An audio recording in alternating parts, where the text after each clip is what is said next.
This time around, it's all about putting the interior back into that thing.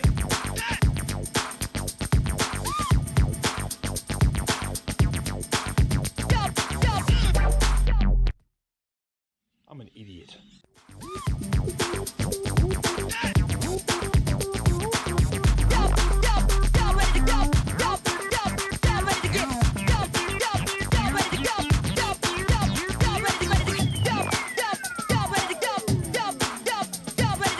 It is a wet day outside at the moment. You can hear the rain on the roof, but right now we're going to get stuck into the Volkswagen, and I think you can see and agree it's really starting to head in the right direction. The rake is looking bang on, and we've got two major jobs left to do. One of which we've got to get everything tidied up on the exterior. But today, what we're going to be focusing on is in here, the interior.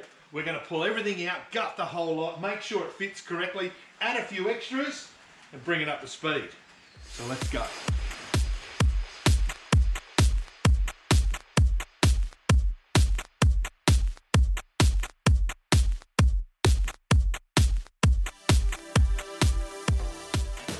How's it going, Dad? What you doing? Hey Tom, how are you, mate? Good, you?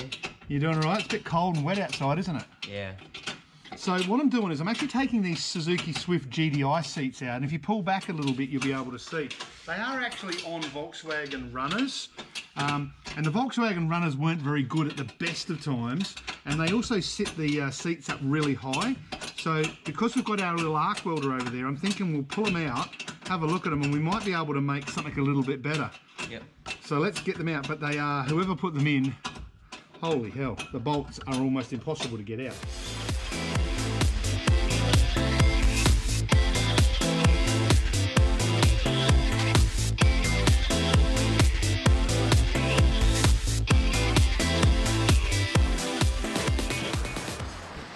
All right, Tom, well, mate, it looks pretty stripped out in here, doesn't it? Yeah, it's all gone. There is anything. That's what we need. And you can sort of see it's all looking pretty good on the grand scheme of things. Yeah, what are we going to do about this rust here? Okay, well that's quite interesting, that stuff, because that just looks like it's a little bit of surface rust. It doesn't look like it's going to damage the floor at all. But I've actually got some rust killer and converter left over from when we did the Chrysler. So what we might do is give it a quick brush out and then brush that stuff on and just make sure that's neutralised. Yeah, sounds like a plan. All right, Tom, you've got your brush. We've got our rust converter. Now this is the stuff we had left over from the Valiant. I'm not sure how good it's going to be, but oh, look at this, it's green. Yeah, it doesn't look that good. Hey, you know what? As long as it works, there's not a huge amount in there. And so what we need to do is we need to basically chuck this on the floor, okay? Do you have any more? No. No, I don't. I really have all that's here and stuff like that. So, mate, get your brush, start dipping it in and start brushing.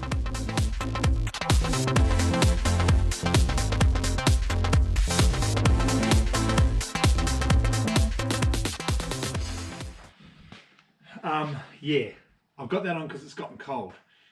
It's pretty cold at the moment, Tom. What do you reckon it is? Maybe 8 or 9, maybe. Outside. Maybe 8 or 9, I reckon. Pretty cold. My Scottish mates are laughing at me right about now. Anyway, is what it is. So, what we have here is we have a problem. We've got the handbrake, but it doesn't have, the clicker's not working, right? So, I'm hoping it's going to be something quite simple that I'll be able to fix up and pull out and replace.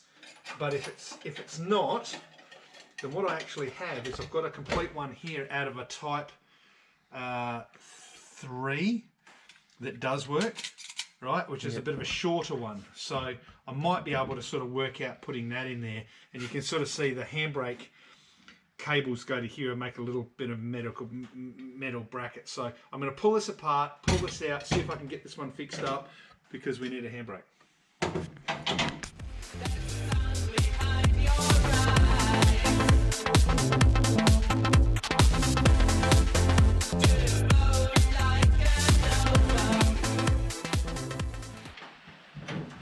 Okay, so as it's turned out, the mechanism on this wasn't actually, it actually flicked out, so I've managed to flick it around, which means that I can save it. Now, do you remember those boxing wraps that we had?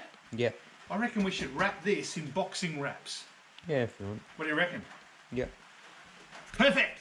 Just a quick little cosmetic makeover here at the back of the Bug. The fiberglass scoop is held on by 4 bolts, but they're heavily corroded and they stand out like the proverbial dog's you know what. So I'm going to whip them out and see if I can update them with some zinc coated bolts.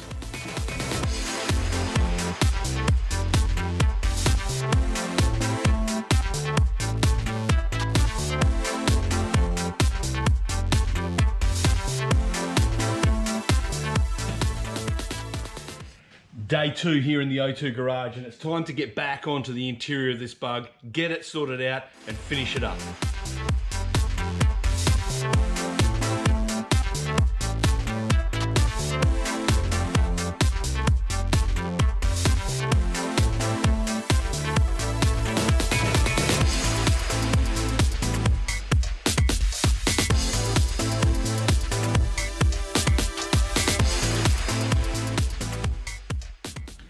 One of the changes I've made on this Baja is with the carburetor, and I've actually put on a manual choke on this one here because the standard choke just wasn't working too well. And what I'm going to do is I'm going to mount the choke on its own little stand on top of the transmission tunnel just behind the seat. So as you're sort of sitting there, you've got to reach behind and pull the choke out.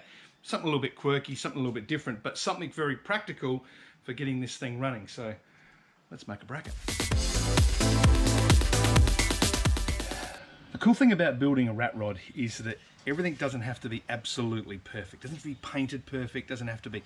Sometimes near enough is good enough, and a lot of show car guys out there are like scratching their heads as to why people would build rat rods, but the reality of it is you can build them really quickly and have a lot of fun. Now, this is actually an old bracket from a curtain, and it's going to be absolutely perfect to put the choke handle through there, but also it does something else as well. There's some holes either side that maybe later on, if you want to put an electrical switch sort of down the side, something cool, you can use that. But what I like about it is that it's sort of a beige color with a bit of patina all over it, and I don't have to paint this. I can fit it like it is, and it's going to fit in with the rest of the car absolutely perfectly. Gotta love rat rods.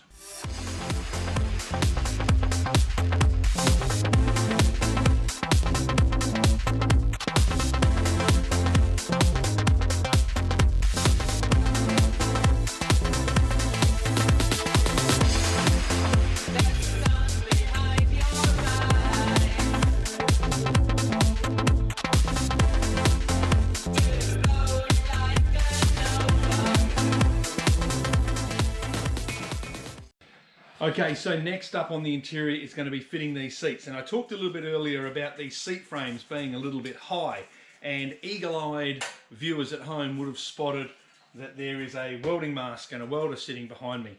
And the truth of the matter is I've actually already done one of the seats and it's in the driver's side already, but I'm not going to lower the passenger side. I'm going to give it a quirky 350Z, 370Z. Driver's seat's a little bit different to the passenger seat. And there's another good reason why, because when you work on cars, you need to know what your limitations are. And my limitations are that, yes, I can weld. No, I'm not a very good welder. So instead of boring you with me using an arc welder doing this, I figured I'd just get it done, move on to more important things, which is putting the passenger seat in.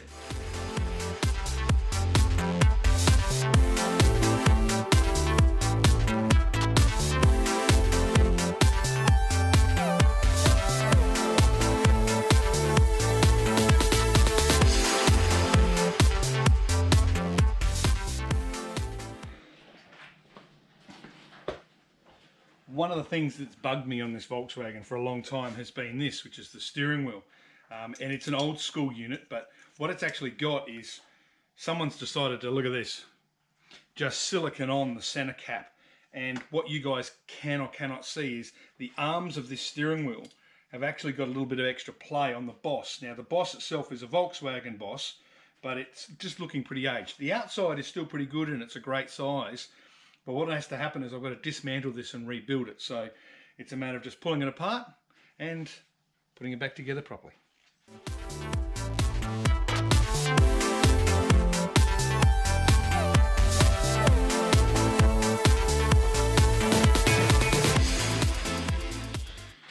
Now I've got all the little lugs off, I can just start to work this steering wheel up, and I'm pretty sure it won't take too much to pry it off. Here it comes. starting to move now. There's 1, 2. Was already wanting to come out in the first place.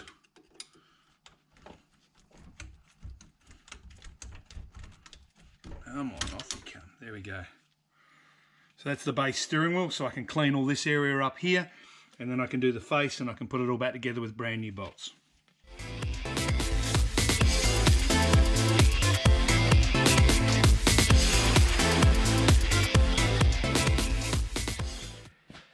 Okay, so sometimes it's easy just to replace a part on a car and just go, well, it doesn't work, so I'll just get another one. You know, what's he fixing the steering wheel up for? He could probably pick one up for $100 off of Gumtree and just mount it up. So I was pulling it apart and it started to come apart. And I'm thinking to myself, this is 2-piece here. Hang on, this is a bit interesting. And then I finally got down to this little guy, which is the boss, and that's what sits on the steering column with the splines. And when I actually have a look at this, someone's really got stuck into this. But it also has, I don't know if you can see that. Can you see that? It's got a Volkswagen symbol on this boss, and it's got a part number. So I'm going to say that this has been a modified steering wheel. And this is not common practice. You wouldn't normally do this to a steering wheel this day and age. But with an old vehicle back in the day, this is probably what they did. So this steering wheel may be one or two things. It may be either a standard Volkswagen sports steering wheel, which I highly doubt because of its size, or this might be an aftermarket steering wheel kit that was sold back in the day and you modified it accordingly. Either way, it's old, it's cool, it's retro, it's robust, and I can rebuild it. So it's going back on.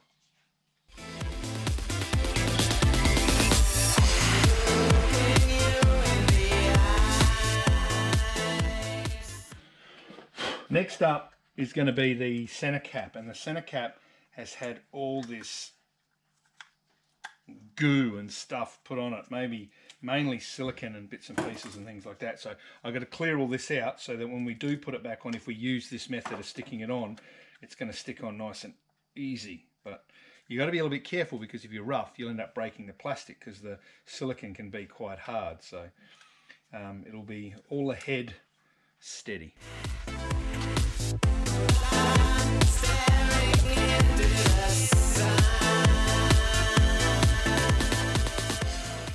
Alright, so next up is the steering wheel itself, and I've got to be really careful because this is quite soft aluminium and it's a nice period correct wheel. So all I want to do is just clean up the inside aperture here and the face there, just so when I mount it all up it's going to be nice and smooth and not be all over the joint. So grab the wire wheel and work very, very carefully.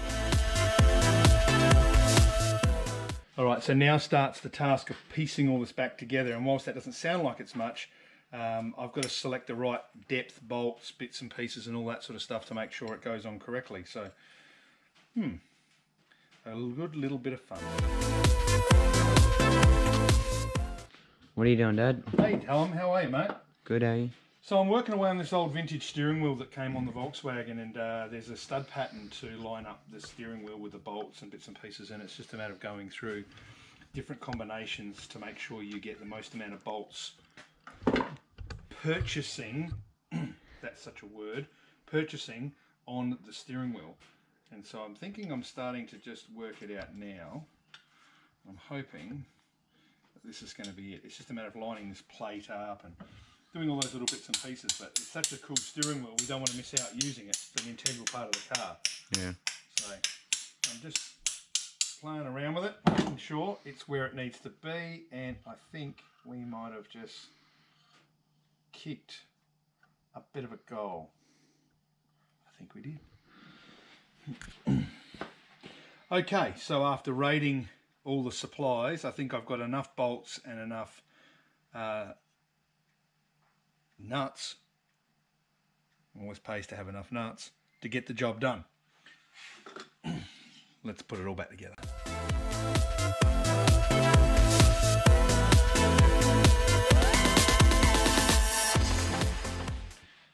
And there it is.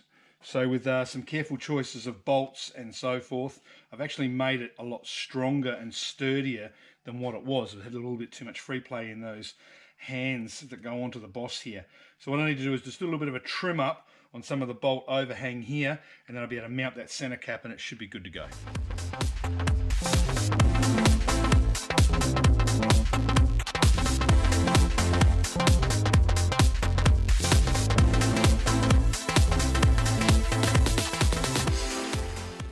Back here on the car, what I'm going to do is just for now put it on loose until such time as I get things sorted out with the front end, so that the wheel alignment is okay and the steering wheel alignment's okay.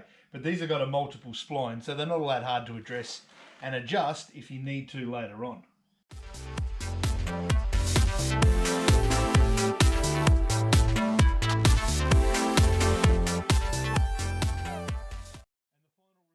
Is the steering wheel is in a lot better condition now. It's a lot stronger, and those arms that join onto the boss, they've been secured with much better bolts, so all things being equal, there's no free play and it feels a lot firmer, which is the result we were after.